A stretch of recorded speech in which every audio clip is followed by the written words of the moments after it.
नमस्कार, आप सभी का बहुत स्वागत। आप देख रहे हैं भारत 24। आपके साथ मैं हूं प्रिया। बड़ी खबर आपको बताते चले, उत्तरकाशी में रेस्क्यू ऑपरेशन अभी भी चल रही है। आपको बताते चले कि धराली हर्षिल में अब तक 1200 लोगों का रेस्क्यू किया गया है। तो रेस्क्यू ऑपरेशन आज भी जारी है। लगातार आपको मालूम है कि किस तरीके से जिंदगी की तलाश वहां पर रेस्क्यू ऑपरेशन में जुटी तमाम टीमें कर रही हैं। और इस वक्त जो सबसे बड़ी जानकारी सामने आई है वो ये कि आंकड़ा 1200 लोगों का हो गया है जिनका रेस्क्यू किया गया। इसी बीच खबर ये भी सामने आई कि जो पुल वहां पर टूट गया था उसको सफलतापूर्वक ढंग से बीआरओ की टीम ने, सेना के इंजीनियर्स ने एक बार फिर से बना लिया है। ये तस्वीरें आपकी टीवी स्क्रीन पर, क्योंकि लगातार ग्राउंड जीरो पर भारत 24 की टीम भी मौजूद है। आपको ग्राउंड जीरो से पंकज राणा की एक्सक्लूसिव रिपोर्ट दिखा देते हैं।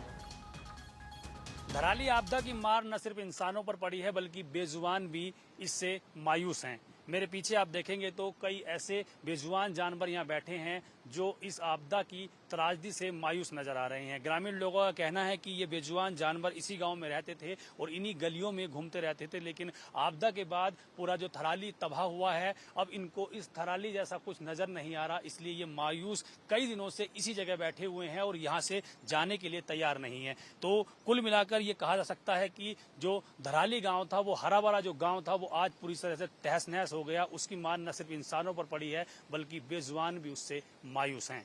धराली से अपने सहयोगी राहुल के साथ पंकज राणा, भारत 24।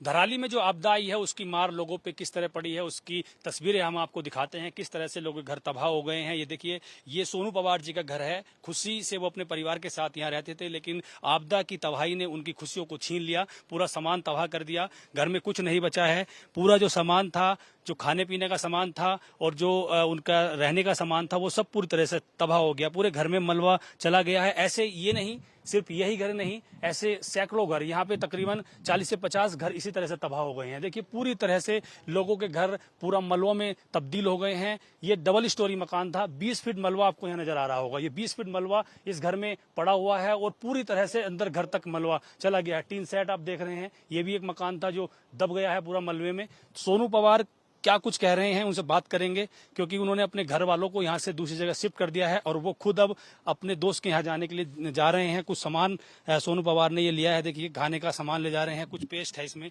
और कुछ साबुन वगैरह, ये सब सामान ले जाके, दाल है, ताकि वहाँ जाके खाना वाना इनको मिल सके। इनके परिवार के लोग वहाँ रह रहे हैं। ये सब सामान लेकर सोनू पवार यहाँ से निकल रहे हैं। उनके कुछ साथी भी उनके साथ हैं, उनसे बात करते हैं। सोनू, क्या हुआ उस दिन, किस तरह की तबाही आई, कहाँ थे आप?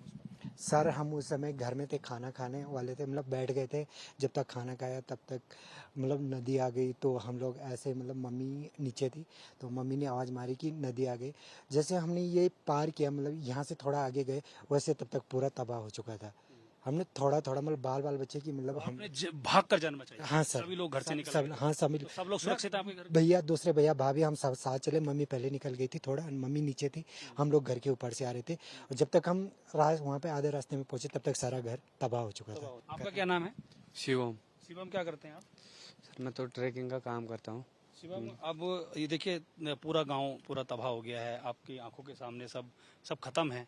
आंसू भी नहीं रुक रहे होंगे। आपके परिवार के लोग इस दुख को कैसे भूलेंगे, लेकिन अब रोजगार का क्या होगा, क्या करेंगे आप?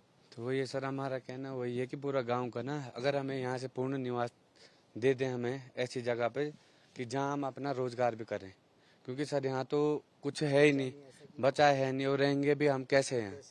हमारा तो कुछ रहा ही नहीं, अब ना घर रहा ना कुछ बिजनेस के लिए हमने कुछ नहीं रहा। तो सर हम अब क्या करें? हमें तो देख सकते हैं आप। मदद तो मिल ही रही है सरकार की ओर से अभी तो? हाँ हाँ, सरकार की ओर से तो बहुत कुछ हो रहा सर ना, क्यों जो भी टीम आ रखी है तो सारे लगे हुए हैं, ऐसे भी नहीं है। पर ये है क्या कि करते हैं, आपका क्या काम है? आप क्या काम करते हैं? मेरा ढाबा था। कहाँ था ढाबा आपका? ये आगे पे था। अच्छा, तो वहाँ ढाबा चलाते थे। आपका घर कौन सा है? घर तो यही था ऊपर पे, वो तो पूरा तबाह हो गया। सब में मलबा घुस गया, सब मलबे में कोई सामान नहीं बचा। कुछ नहीं बचा। कहाँ है आपके परिवार के लोग? परिवार के लोग तो कुछ मम्मी और तो ऊपर हमें छोड़ दिया। बच्चे उधर रह रहे हैं, भाभी और के साथ। एक और युवा साथी हमारे आज साथ हैं। आपका क्या नाम है? मेरा नाम अंकित पवार है। पवार जी, क्या करते हैं आप? कैसे क्या रोजगार है आपका? मैं होटल चलाता था अपना। आप भी होटल चलाते हैं, तो ये सब क्या हुआ आपके आंखों के सामने हुआ? नहीं, मैं तो खाना घर आ गया था खाना खाने के लिए, तो वो उसी टाइम आए हैं। तो आपके परिवार के लोग सब ठीक हैं, सेफ हैं? हाँ, मेरे घर के लोग सब सही है। आपका घर कहाँ पे है? ये मेरा तो पहले चले गया है। अच्छा, चलिए। बाढ़ में हो गए हैं, खत्म हो तो गए। देखिए ये यहाँ के युवा हैं जिनके अपने अपने रोजगार थे और अपने अपने रोजगार के लिए ये इधर उधर काम करते थे। परिवार के लोग यहीं रहते थे, लेकिन परिवार के लोगों ने भाग कर जान बचाई और अब ये उनकी मांग है कि सरकार इनके लिए कुछ व्यवस्था करे। हालांकि ये भी कह रहे हैं कि सरकार हमारे लिए खाने पीने की और तमाम राशन की व्यवस्था कर रही है, लेकिन सबसे बड़ा संकट रोजगार का है। इन लोगों को रोजगार मिलेगा तो इनकी आजीविका आगे बढ़ेगी। धराली से अपने सहयोगी राहुल कुमार के साथ पंकज राणा, भारत 24।